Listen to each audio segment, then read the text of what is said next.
예, 우리는 지난주 고 목사님 설교를 통해서 3장에서 나타났던 성벽 재건의 생생한 장면을 함께 나누었죠.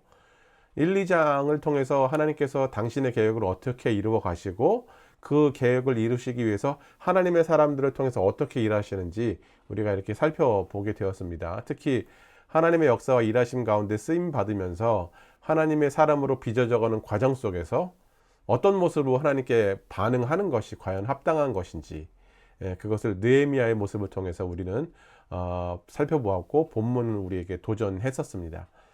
결국 3장에서 오랫동안 이룩하지 못했던 성벽 재건을 다시 재개하는 과정이 나타나죠.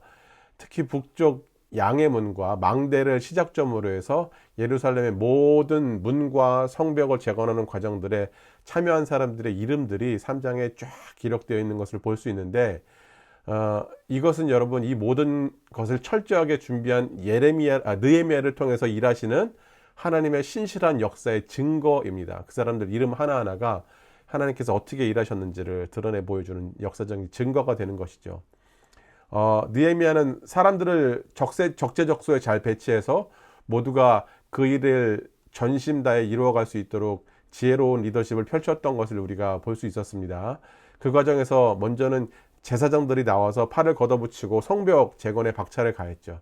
그 사람들은 나름대로 자기의 일이 있었어요. 뭐 제사장뿐만이겠습니까? 모두가 다 제 할 일이 있었지만 이 사람들은 특별히 예배를 위해서 구별된 사람들이었음에도 불구하고 그 성벽 재건에 참여했습니다. 심지어 12절을 보시면 3장 12절 보시면 아들들이 없는 사람 중에 살룸이라는 사람이 나와요. 그 사람은 자신의 딸들을 데리고 나와서 성벽을 재건하는 모습이 3장에 기록되어 있습니다. 뭐 잘 아시다시피 그 당시 여인들이 굳이 성벽 재건에 참여하지 않아도 되는 사회적인 위치 속에 있었던 것을 우리가 잘 알고 있지 않아요? 그러나 이 짧은 구절 속에 성벽 재건을 향한 살룸과 그리고 그의 딸들의 열심과 진정성이 잘 나타나고 있음을 우리는 보게 되죠. 비록 공사의 장면을 소개하는 부분이지만 이러한 이들의 모습이 우리의 신앙과 믿음의 여정 속에서 어떤 모습으로 나타나야 되는지를 한번 돌아보게 한다는 겁니다. 특히 지난주 담임 목사님 설교 말씀처럼 금과 은을 세공하는 사람들, 그리고 향료를 만들던 자들은 사실 자신의 생애업에 치명적인 영향을 줄 수 있음에도 불구하고 손을 다치거나 몸에서 냄새가 이제 악취가 난다거나 여러 가지 공사를 통해서 본인들이 얻어지는 불이익이 있음에도 불구하고 이 재건에 참여하는 모습을 보았습니다. 그리고 성전 공사에 참여한 자들 중에는 예루살렘 가까운 지역에 있는 자들만 참여한 것이 아니라 먼 지역에서도 그 일을 위해서 한숨에 달려와서 참여한 기록들을 3장에 기록하고 있어요. 그러니까 예루살렘의 각 지근거리에 있는 사람들만이 아니라 정말 온 지역에 있는 사람들이 이 재건을 위해서 힘썼던 것을 기록하고 있는 거죠. 이 재건이 준비되는 과정 속에서 사실 도무지 가능성이 보이지 않았으나 초반에는 이 일이 이렇게 많은 자들이 결국에 원근각지에서 참여해서 이 성벽 재건을 이뤄내는 장면은 비록 우리가 글로 대하지만 장관이라 할 수 있을 정도로 가슴을 뭉클하게 하는 힘이 있는 것 같습니다. 이는 이 모든 일을 하나님께서 친히 이행하시고 또 하나님의 손으로만 가능한 것임을 우리는 인정하지 않을 수 없다는 것이죠. 오늘 우리는 4장을 살펴보게 될 예정인데요. 이 모든 공사가 순조롭게 잘 끝나면 좋겠지만 그 과정에서 많은 공격과 반대가 생기는 것을 보게 되고 심지어 공사에 참여한 자들을 두렵게 하는 온갖 협박이 일어나는 것을 오늘 본문은 소개합니다. 그러한 과정에서 과연 하나님의 사람과 하나님의 사람들은 어떤 태도와 반응을 하나님께 보여야 할 것인지를 함께 살펴보면서 우리 각자를 향한 하나님의 도전과 은혜를 좀 발견하는 시간 되었으면 합니다. 오늘 본문 속에서 이 공사의 진행이 달갑지 않았던 자들, 그 사람들의 이름을 우리가 발견할 수 있는데, 먼저는 사마리아 총독 산발락과 그의 참모인 암몬 사람 도비야, 그리고 예루살렘 주변 지역의 영주들, 이런 사람들이 이들의 대적이었죠. 그 대적들은 바로 예루살렘 인접 지역에 위치했던 자들입니다. 먼 지역에 있던 자들이 아니에요. 근방에 있었던 자들이죠. 우리가 여러분 하나님의 일을 할 때 혹은 우리의 신앙을 나가기 위해서 힘을 쓸 때 먼 곳에서 우리와 연이 없는 자들이 우리를 방해하는 것이 아닙니다. 사실 우리와 늘 살맞대고 살고 우리와 늘 함께 대화를 섞는 자들이 생각지 않은 어려움을 주고 방해를 하는 것을 우리는 경험하게 되죠. 그렇다면 반대로 우리 자신 또한 누군가를 방해하고 어려움을 주는 영적인 가해자가 될 수 있음을 우리 또한 기억해야 된다는 것입니다. 보통 우리는 그렇죠. 내가 남에게 받은 상처와 아픔만 기억할 때가 많아요.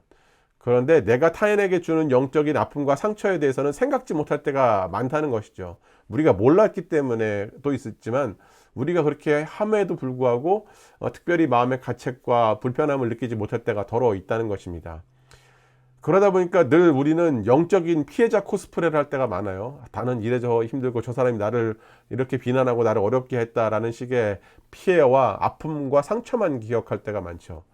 그렇기 때문에 내가 타인과의 관계 속에서 영적인 가해자가 될 수 있음을 진지하게 살피고 조심해야 할 필요성이 분명히 있다는 것입니다. 그것이 우리가 영적인 온갖 공격 속에서도 우리 대적의 놀이개가 되지 않는 방법인다는 것이죠. 오늘 본문 1절에서 3절을 보시면 산발랏을 중심으로 한 대적들이 성벽을 재건하고 있는 이스라엘을 향해서 온갖 비난과 조롱 섞인 공격을 퍼붓는 것을 볼 수 있어요. 산발렛이 여러분 이렇게 분을 내고 또 비난하고 조롱하는 그 이유는 그가 예루살렘 성벽이 재건되는 것이 두려웠기 때문이라 볼 수 있습니다.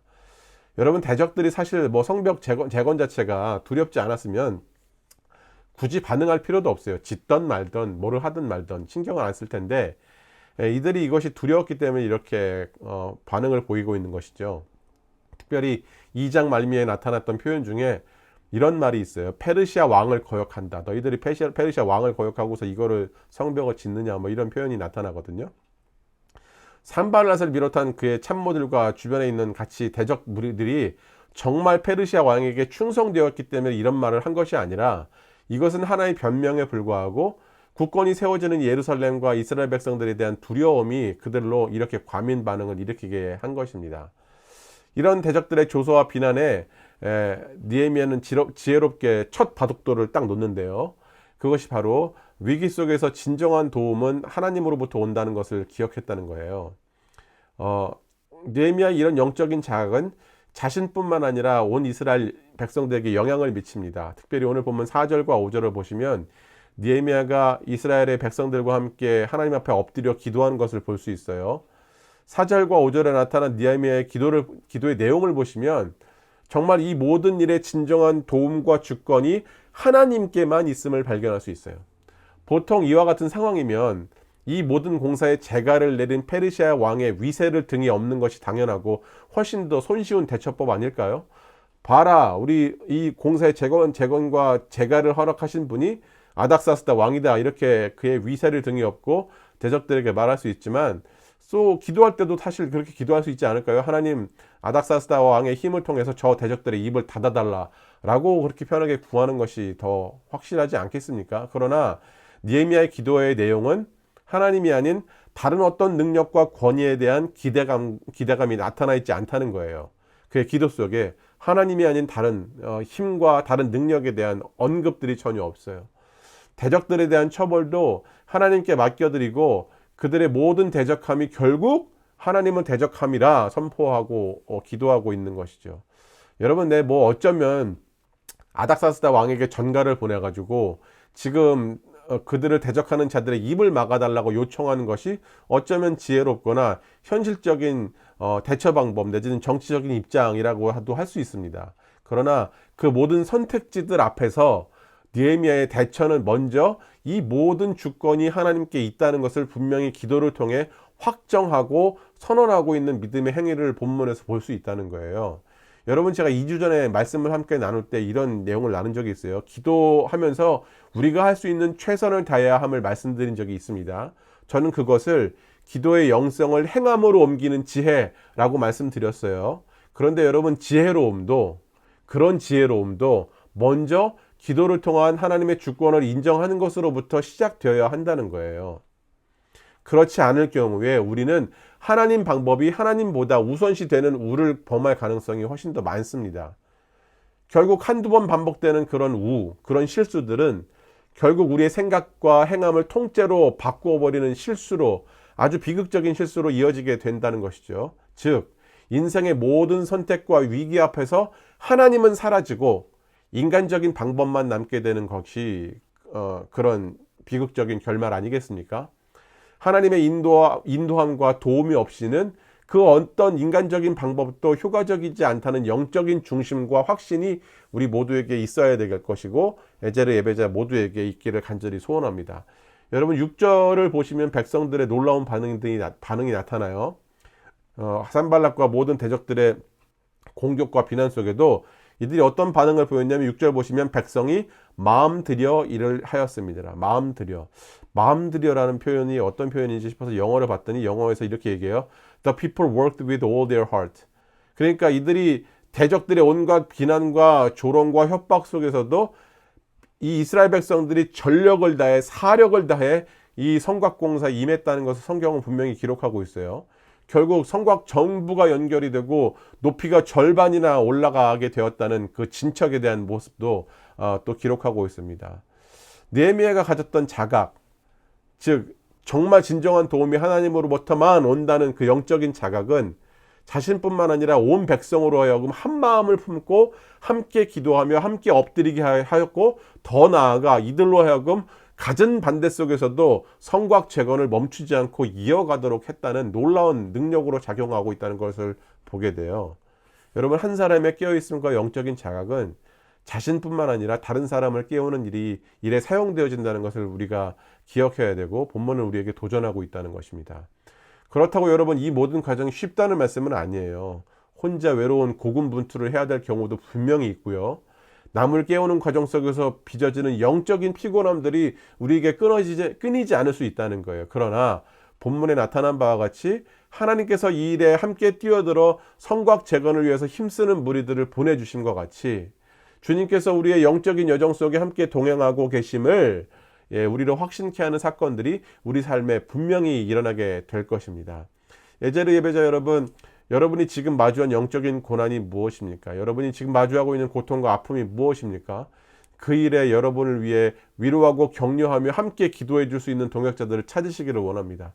하나님께서 그들을 여러분에게 붙여주시고 도우시는 도움의 손길들을 하나님께서 공급해 주실 줄로 믿습니다. 또 한 가지 6절에서 발견할 수 있는 교훈은 바로 지속성이에요.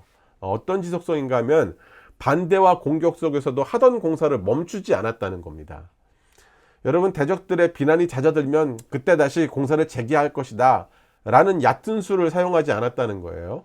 좀 잦아들고 조용해지면 그때 해야지 이렇게 하지 않았다는 거예요.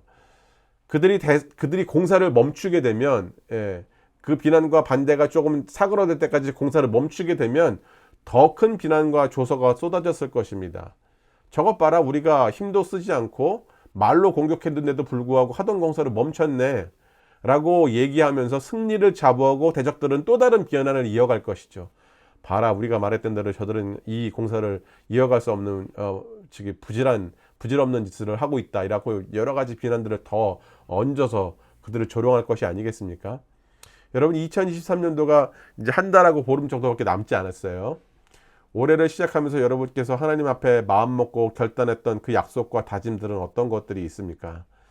신앙의 여정 속에서 보다 나은 성숙을 꿈꾸면서 하나님께 소망했었던 그 결단들은 무엇이었나요? 여러분 혹시 그 결단과 그 약속을 위해서 여러분이 수고하고 땀 흘려야 될 것들을 지금 멈추고 있었다면 다시 시작할 때입니다. 늦지 않았습니다. 여러분의 영적인 수고를 계속 그 영적인 수고와 땀을 계속 흘리시고 더욱더 하시기를 원합니다. 오늘 산발렛을 비롯한 대적들의 비난의 목적이 뭐예요? 이스라엘 백성들을 조롱하는 목적이 뭐예요? 결국은 별것 없어요. 이스라엘 백성들의 손에서 삽과 곡괭이와 망치를 놓게 하는 거예요. 그게 끝이에요. 비난과 조롱을 통해서 그들이 결국 그것들을 내려놓게 만들었던 것들이 이들의 첫 번째 목표였다는 것이죠. 즉 공사를 중단하게끔 하는 것들이 그들의 목표였다는 것입니다. 그들에게서 받은 상처와 아픔을 극복하고 회복한 후에 다시 공사에 임하겠다는 생각은 오히려 성벽을 재건을 늦출 뿐이에요. 여러분 2023년도 가을학기 에제르 예배 주제가 회복 아닙니까? 회복? 여러분께서는 어떤 회복이 필요하세요? 여러분께서 추구하시는 회복은 과연 무엇으로부터의 회복인가요? 무엇을 원하는 회복, 어떤 회복을 추구하십니까? 설교를 준비하다가 제가 다른 목사님께서 설교하는 거 들었는데 참고하느라고요. 그 목사님께서 이런 얘기를 하시더라고요. 한국 교회는 회복에 중독되어 있다고. 이렇게 말씀하시는 거 들었습니다. 가만히 있으면 회복될 수도 있지만 여러분, 오히려 회복이 되기보다 더 뒤처질 수 있어요. 회복은 하던 일을 놓지 않고 계속 매달리고 그 일을 지속할 때 오히려 회복이 가속화되어진다는 것들을 잊지 마시길 바랍니다. 여러분, 저희 교회에서 크로스핏 수업을 하는데 어저께도 이제 뭐 스네치라고, 인상이라고 해서 역도 동작이었는데 그런 거 하다 보니까 오늘 저도 지금 왼쪽 다리가 시큰거려서 절뚝절뚝 거리긴 하거든요. 운동을 하고 나면 여러분 그 다음날 몸이 쑤시기 시작합니다. 근데 좀 회복될 즈음에 또다시 수업을 하게 되죠. 그래서 저는 이제 매일같이 아침마다 새벽에 크로스핏 짐을 가시는 김기용 형제님이 신기할 뿐이에요. 그 쑤시는 온갖 몸을 붙들고 그 다음날 또 일어나서 운동하시고 또 출근하시고 또 그 다음날 운동하고 출근하시고 이런 삶을 반복하시더라고요. 대단하죠. 네, 그러니까 강사를 할 수 있는 것 아니겠습니까? 어쨌든 여러분, 보통 운동을 하다 보면 그 크로스핏 운동이 과격하기 때문에 때로는 이렇게 몸이 아픈 부분들이 발생해요. 그런 다음에 우리가 이런 생각을 하죠. 아유, 몸 좀 회복하고 운동하겠다고 1주나 2주 정도 쉬면 오히려 운동할 때 더 힘듭니다. 운동하면서 점차 회복되어지면서 그 아픈 부위가 더 단단한 근육으로 바뀌는 과정을 겪지만 오히려 쉬게 되면 근육으로 자랐던 부위가 다시 말랑말랑하게 바뀌는 거죠. 여러분, 제가 감히 예제를 예배자 여러분들께 도전드리고 싶은 것은요, 회복이라는 주제를 통해 여러분들께서 흘리던 영적인 땀의 수고를 더욱더 이어나가시기를 원해요. 멈추지 마시고, 나 좀 쉬었다가 하나님께서 나의 마음 가운데 회복 주시면 그때 뭐 해야지. 여러분, 그러지 마시고요. 하던 거 계속 하세요. 여러분, 매일 말씀을 보는 묵상이 되었든 아니면 성경 읽기가 되었든 아니면 날마다 기도의 시간을 채우는 것이 되었든 아니면 여러 가지 봉사와 헌신이 되었던 여러분 하던 것들을 멈추지 마시고 꾸준히 이어가시기를 원합니다. 그것이 진정한 회복의 지름길이 되는 거예요. 여러분, 일하는 자에게 그 일을 할 수 있는 힘을 하나님께서 주시지 아무것도 하지 않고 쉬고 있는 자에게 굳이 일할 힘이 필요치 않지 않습니까? 일 안 하는데 무슨 힘이 필요하겠어요.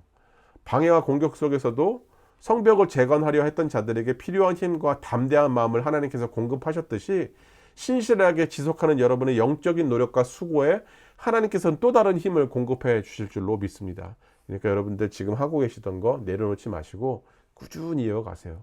그 일을 통해 여러분에게 새로운 회복과 은혜를 또 새로운 힘을 하나님께서 공급해 주시리라 저는 믿습니다. 대적들의 공격과 협박 속에서도 잘 버티고 성곽이 잘 중수되었던 이야기로 이제 딱 얘기가 마무리되면 좋겠지만, 오늘 보면 7절과 8절 보시면 대적들의 또 다른 공격 태세를 볼 수 있어요. 이들의 벌였던 두 번째 공격은 뭐였냐면 실제로 물리적인 공격을 감행한 것은 아니고요. 동서남북 사방에서 예루살렘을 둘러싸고 군사적인 액션만 취하는 형태로 위협을 가하기 시작했다는 거예요. 여러분, 간혹가다 뉴스 보시면 이런 거 있잖아요. 마치 북한이 전쟁 무기들을 휴전선 근방으로 막 옮기는 행동하잖아요. 그게 일부러 그렇게 보여주기 위한 거거든요. 그러니까 공격은 감행하지 않고 액션만 취하는 형태로 상대방에게 위협을 가했던 것과 마찬가지로 이들도 그런 전략을 사용했습니다.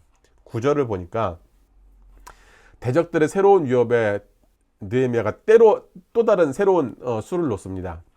온 백성과 함께 이 사태를 위해 기도하면서 각 중요 지역에 주야로 파수꾼들을 세워서 방비했다라고 기록되어 있어요.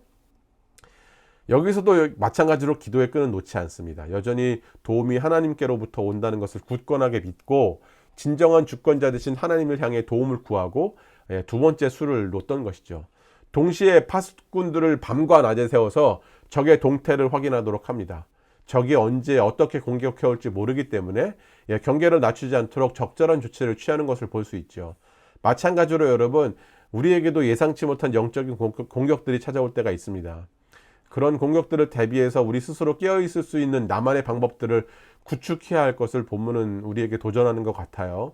성경이 우리에게 이 부분을 분명히 경고하고 도전하듯이 우리에게 찾아오는 영적인 공격들은 그렇게 말랑말랑하지 않습니다. 그렇게 부드럽지 않아요. 정말 그렇게 새로운 아주 터프할 정도로 힘들다는 것을 우리로 예상케 한다는 것이죠. 준비하지 않고 방비하지 않으면 여지없이 그 공격에 무너지게 되면 성경은 우리에게 말씀합니다. 우는 사자와 같이 우리를 삼킨다, 이런 얘기들 하지 않습니까? 여러분, 보통 우리는 사태가 터지면 하나님께 엎드려 도움을 구하는 것에 익숙하지만 미리 우리 스스로가 어떤 형태로든 찾아오게 되는 영적인 공격들에 대한 대비를 하는 것에는 익숙하지 않을 때가 많은 것 같아요. 준비하지 않죠. 사태가 터진 다음에 엎드리고 눈물 흘리면서 기도하고 도와달라고 하나님께 도움을 요청하지만 미리 대비하는 경우들은 그렇게 많지 않은 것 같아요.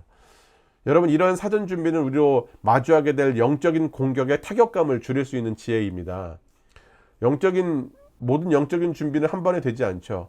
오랜 수련을 통해 맷집을 늘려가듯이, 말씀을 통한 매일의 영적인 공급과 기도를 통한 현실에 대한 자각은 우리로 빗발치는 여러 형태의 공격 속에서도 의연하게 견뎌낼 수 있는 힘을 얻게 할 거예요. 여러분, 영적인 준비, 영적인 대비책, 신앙의 길에선 다른 거 없어요. 여러분 아시다시피 지름길이 없습니다. 매일같이 하나님의 말씀으로 우리 안을 채우는 것과, 두 번째로 기도로 우리의 현실을 자각하는 거예요. 우리 영적인 현실을 자각하고 하나님 앞에 돌이키고 회복해야 될 것들을 엎드려 회개하고 다시 말씀으로 우리의 삶을 채우고 우리의 가치관을 새롭게 하는 것, 그것으로 우리가 살아가는 삶의 기준을 삼는 것, 그것이 여러분 영적인 공격에 대한 대비책이고 외부로부터는 공격에 대한 방해에 대한 타격감을 줄일 수 있는 힘 아니겠습니까? 그런데 10절과 12절 보니까 예상치 못한 균열이 생기게 된 것을 설명해요. 먼저는 고된 공사로 인해서 육체적인 필요가 그들에게 몰려왔던 것 같아요. 이 공사를 지속하지 못할 것 같다, 이렇게 얘기합니다. 백성들 안에 이 공사가 마무리되지 못할 것이라는 걱정과 염려가 막 몰려오기 시작해요. 또한 적들이 퍼뜨리는 괴소문으로 인해서 자신들의 목숨이 위태로워졌다는 두려움에 빠지게 됩니다. 여러분, 준비를 해도 때로는 생각지 않은 두려움과 염려가 찾아올 때가 있어요. 유다 백성들이 두려워하는 이유는 대적들이 예전에도 이들을 방해했죠. 막 여러 가지 조서 올려가지고 공사 중단하게 하고 그 이후에 쳐들어가지고 이 사람들 또 공격하고 막 성벽 공사 시에 침입해서 방해를 했기 때문에 공사 기간이 장기간 중단되었던 것을 우리가 알지 않습니까? 그 기억을 다시 심어줌으로 유다 백성들을 막 흔들어 놓고 있는 거예요. 우리가 또 공격 당하겠구나, 이들이 또 우리를 짓밟겠구나, 여러 가지 두려움과 염려 속에 이들이 스스로 두려워하고 힘든 스스로를 참 나락으로 자꾸 몰아가고 있는 상황이 되는 거죠. 그런 상황 속에서 13절을 보니까 느헤미야의 또 다른 지혜로운 대처가 나타납니다. 어떤 거냐면 낮고 넓은 지역, 어디서 봐도 눈에 잘 띌 만한 지역에 중무장한 백성들을 포진시켜 놓습니다. 즉 대적들로 하여금 잘 보이는 곳에 군대를 배치시켜서 모든 공격에 치밀하게 준비하고 대비하고 있음을 선전하는 전략을 사용하고 있는 것이죠. 아까 대적들이 물리적인 힘은 취하지 않고 군사적인 배치를 통해서 압박했듯이 느헤미야도 똑같이 그렇게 하고 있는 거죠. 눈에 잘 띄는 공간에 적들이 봐도 잘 보이는 그 지역에 사람들을 일부러 중무장한 사람들을 배치시키는 거예요. 우리 또한 준비되었다, 한번 붙어보자 라는 식으로 이렇게 그들에게 위협을 가하고 있는 것을 보고 있죠. 적들의 공격은 실제로 여러분 아직 일어나지 않았어요. 그럼에도 백성들 사이에 잡초처럼 무성히 자라고 있는 두려움이 그들을 의기소침하게 만들었던 것 아니겠습니까? 여러분, 두려움과 염려는 사실 어떤 겁니까? 두려움과 염려라는 것은 사실 현재 일어나지 않은 일들이 마치 일어날 것처럼 느끼게 해요. 이러면 어떡하지? 저러면 어떡하지? 우리 마음 가운데 온갖 경우의 수들을 생각하게 합니다. 일어나지 않았음에도 불구하고 마치 그것이 일어난 것처럼.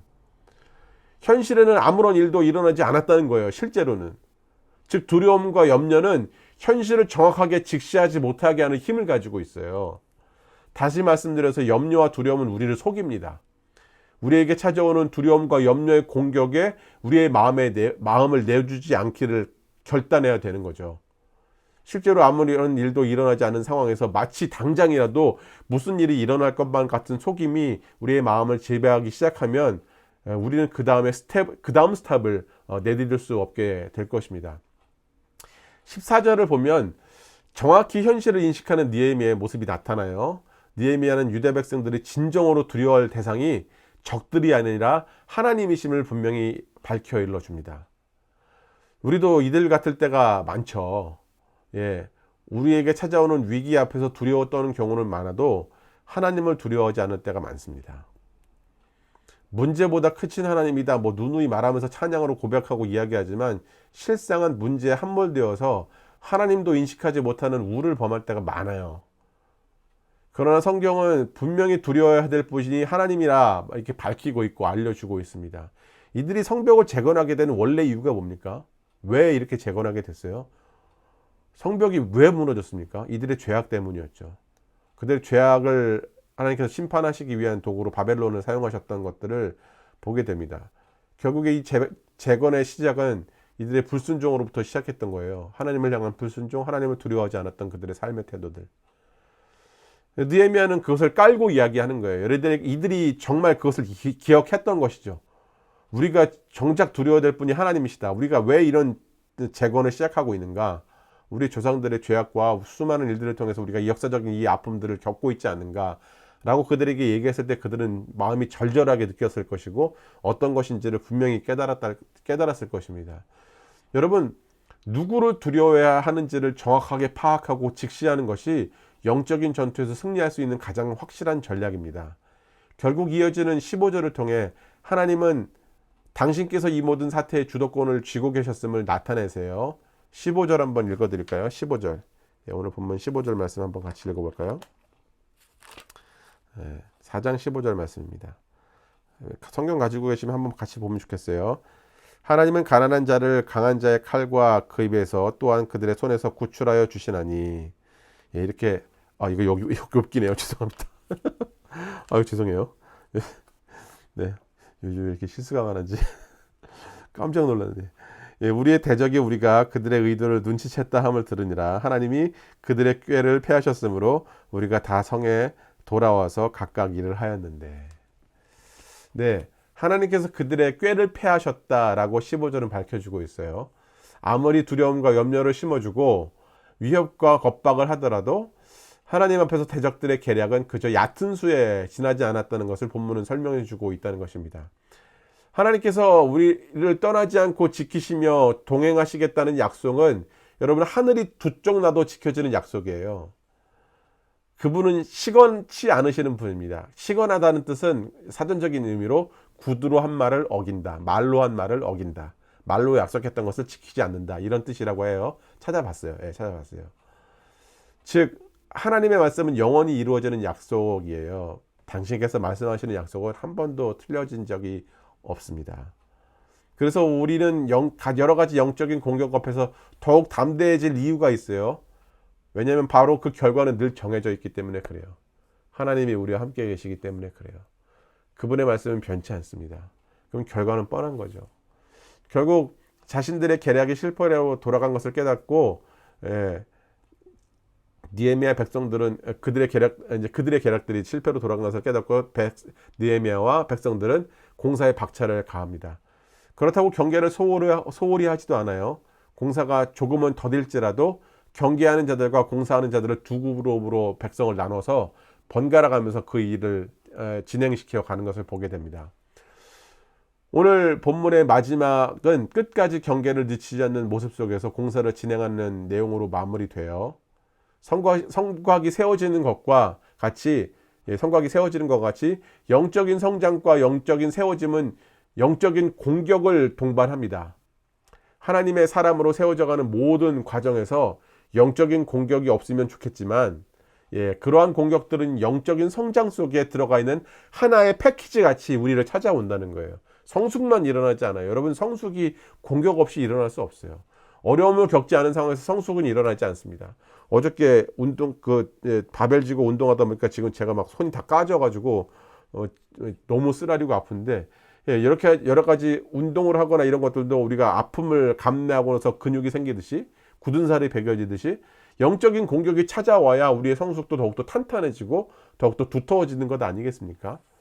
기도할 때 우리가 하나님 앞에 이 공격과 어려움을 피해가게 해주십시오라고 기도하는 것은 참 우리가 그렇게 기도하지만 하나님께서는 그런 기도에 응답하시지 않을 때도 있어요. 왜냐하면 그것이 필요한 과정이기 때문에 우리로 뚫고 지나갈 수 있도록 일부러 그렇게 허락하시는 경우들이 있다는 것이죠. 성경은 우리에게 분명히 지혜롭게 대처하고 준비할 것을 권면합니다. 먼저는 하나님께로만이 온전한 도움이 온다는 자각과 함께 정확한 영적인 현실에 대한 자각을 새롭게 해야 된다는 것이죠. 기도함으로. 그리고 세차게 밀려오는 두려움과 염려의 속임 앞에서 속지 않도록 늘 경계를 늦추지 말 것을 본문 4장은 우리에게 교훈하고 있습니다. 하나님께서는 우리를 일꾼으로 부르셨지만 동시에 당신의 군사로도 부르셨어요. 이 부르심을 기억하시고 날마다 영적인 성장과 영적인 맷집이 더불어 세워지는, 군사로서 담대하게 하나님 앞에서 날마다 세워져 가는 하나님의 사람들 되시기를 간절히 소원합니다. 기도하겠습니다.